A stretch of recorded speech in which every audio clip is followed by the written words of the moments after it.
Today we're going to bring to you an Egnater Rebel versus Egnater Tweaker.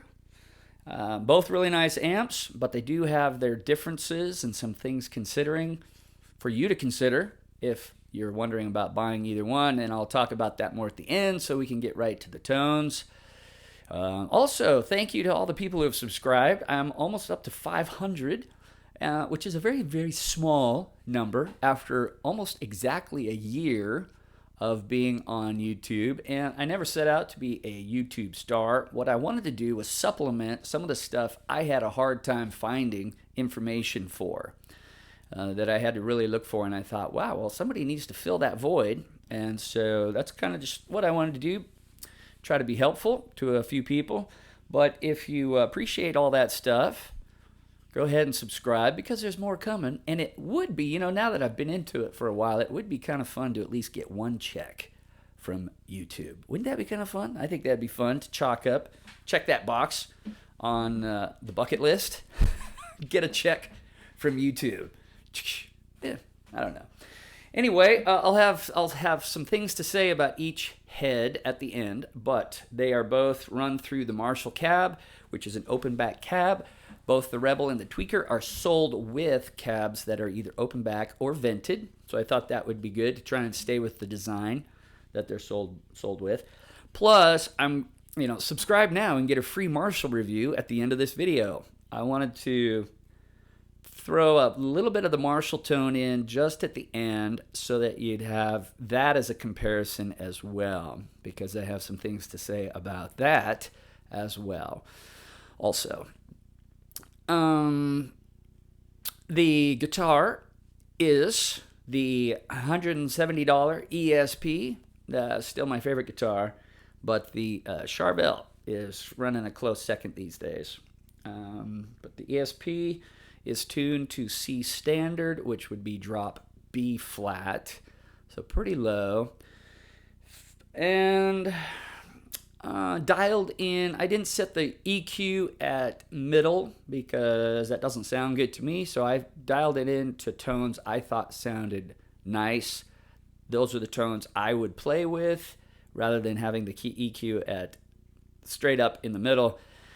I dialed it up for tones I think sound good, and take note of that because the Rebel is a little weak in the bass department and plenty bright, whereas the Tweaker is a little weak in the bright department but has plenty of bass. Anyway, and I'll talk more about that at the end as well. Nothing else in the signal chain except using two microphones to hopefully deliver some stereo audio to you instead of the single channel audio that I deliver sometimes. All right, so enjoy. We'll talk more about both at the end. We're going to do cleans on both, then dirt on both, then a little Marshall. And then at the end, I will have kind of a pros and cons list as well as talk about the Marshall a little bit. All right, we'll catch you then.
All right, those are some cleans. Pretty good cleans. And let's do some dirt now.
Another key feature about an amplifier is how well it cleans up when you're on the dirty channel and roll off your volume. What kind of cleans do you get out of it? The Marshall is really good at this. The Black Star is really good at this. Really good. But the Tweaker and the Rebel aren't as good. When you're off full volume, there's a bit of suffrage in the tone. It does clean up, but it doesn't retain a pleasing tone as well as the Marshall or the Black Star. So if that's important to you, just be aware of that. That's a factor for me, for sure. And here is the Marshall with showing you just that thing.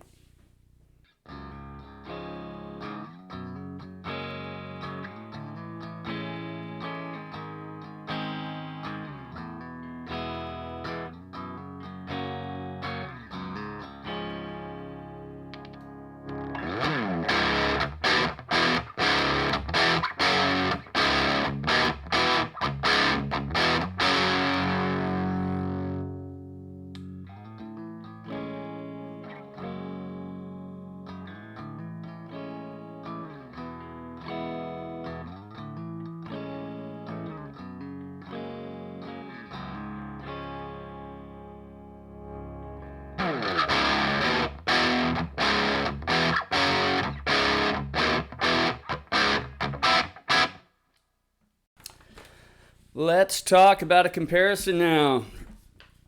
Both smack of really high quality components and are put together very nicely. They come with the Rebel comes with a gig bag to carry it in, but the quality is apparent on both. Egnaters had troubles with transformers in the past, but really not since 2015 or so. And on a forum recently, I read the story behind that. The company that Bruce was getting transformers from had been sold to somebody else, who then, the new owner, changed vendors to try and cut some costs and increase profits, but didn't let his customers know. So there has been a transformer change up, a product change that a lot of people weren't aware of until it became apparent due to malfunctions and problems with those transformers. The problem was discovered. Bruce switched up transformer companies again, and since 2014, 2015, really haven't been a whole lot of problems with Egnater amps.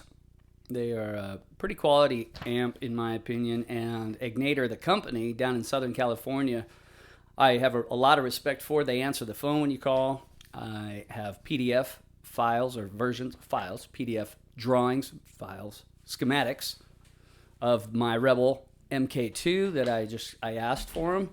And wouldn't you know it, they came right from Bruce. And he's also a member on some forums and gets involved in discussions once in a while regarding the Egnater amps. You don't see that with other companies as much. So kind of an Egnater fan. However, let's talk about some differences. The Tweaker is bright light. It's hard to get it bright enough, and it's very bass heavy, as opposed to the Rebel 30, which is bass light and plenty bright. And you can see that in the settings in the video. I was running the Tweaker with the bright on, the mid cut on, and the tight switch on, and the treble all the way over to the right, and it was still, it's just barely bright enough for my liking. I would like to have it be a little more brighter, and yet it's bass heavy. I had the bass only about halfway, whereas the Rebel 30 is bass light. It's hard to get enough bass out of it, but it's still pleasant. All right, you don't need too much bass. When guitar players play by themselves, we have a tendency to try and get too much bass in the tone to supplement what we're used to hearing, and that is a bass instrument in the background or as part of the track. And when you do that, you tend to overbass your tone, and it ends up being a little bit flubby. So the Rebel is plenty bright, which is nice because you can just turn down the treble, turn some of those switches off to make it less bright. So overall, the tone, I think, is better from the Rebel. There's less clean headroom with the Tweaker. Because it has two independent channels, you have to have the drive turned way down and the master turned way up for channel 1 to get your cleans. And in so doing, you really reduce the volume quite a bit. And as soon as you start turning the gain up, you're introducing some driven tone to that clean channel, which is okay with me because I prefer a little drive in my cleans. I don't like them, I don't need them pristine clean. Whereas the Rebel 30 has a dedicated clean channel that doesn't break up for a long time. It's very clean until it gets very loud. The price for the tweaker is $600. The price for the Rebel is $800. But it does have more features. It has onboard reverb, separate reverb, 2 reverbs, adjustable on the back, reverb for the clean channel and a reverb for the dirty. And it's a nice reverb. Sounds very good. It also has reportedly a very good direct out for those that like to record straight into your DAW instead of miking it. So those are some good functions to think about. The tweaker does not have a DI and it does not have reverb.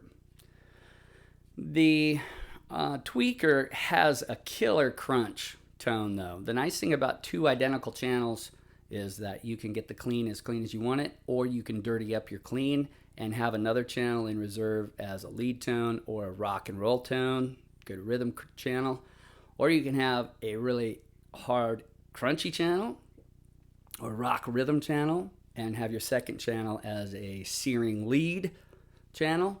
That kind of variability and option is super nice. Whereas with the Rebel, that clean channel is harder to get driven. Now you can turn the attenuators down and that really helps. The attenuators work great. People don't understand that it's not volume attenuation, it's power attenuation.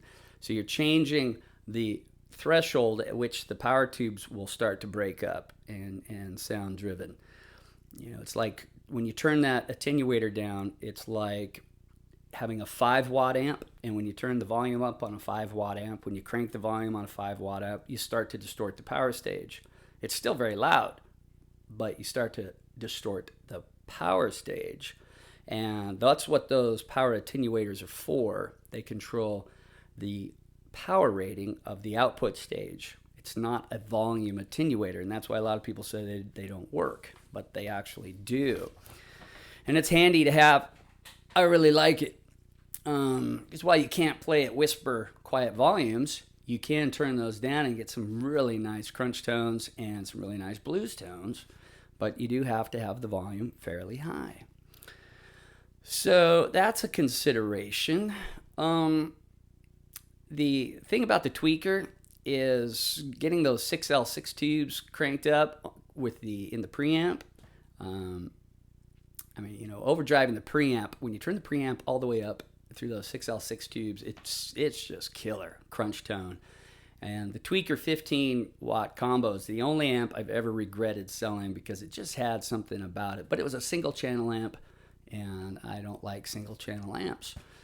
But it was fun to revisit that kind of tone.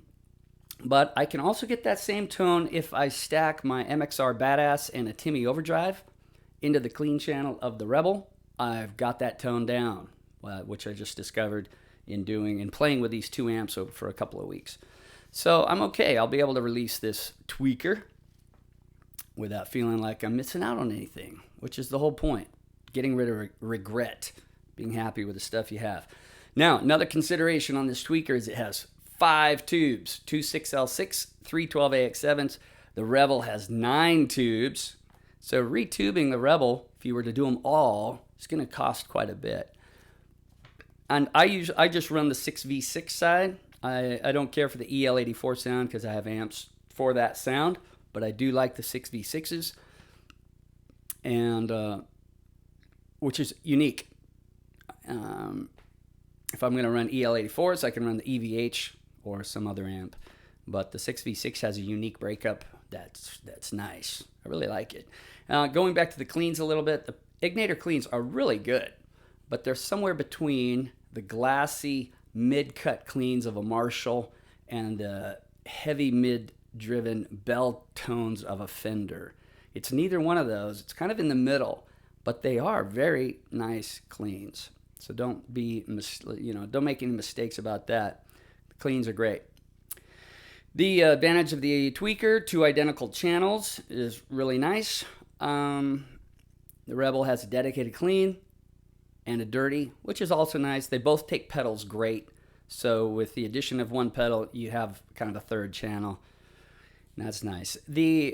Another consideration I noticed is that the tweaker doesn't have the harmonics that the Rebel does. The Rebel didn't come through as well on the video as it does when I have the Rebel hooked up to my regular pedal board. But when I drive that dirty tone with the full bore MXR full bore metal pedal, stomping on that, it develops just a beautiful, sustaining, sizzling lead tone that's not fizzy at all. It just cuts through like you would not believe, and it will sustain for hours.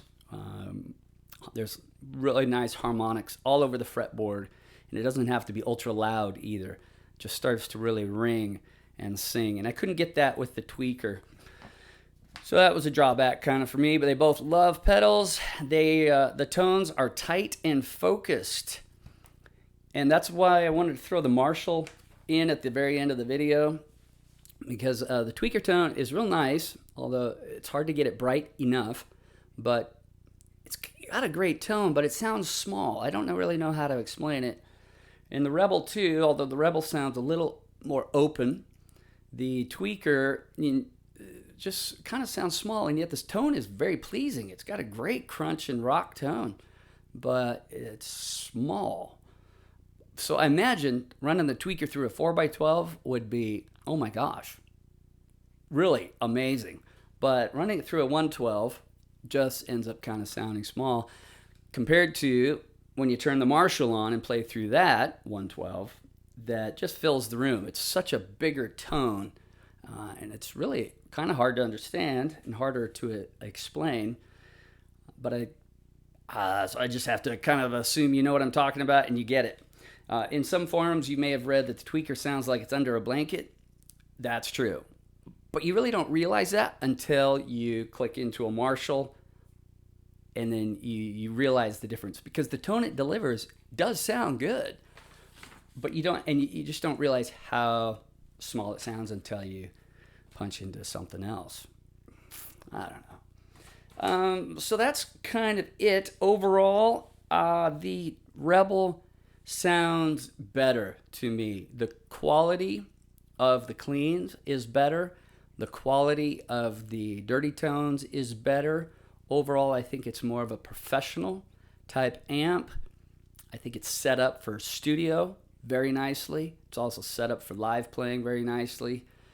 Not to take anything away from the tweaker, but it's kind of like comparing the 6505 mini head by Peavey to an EVH LBX2.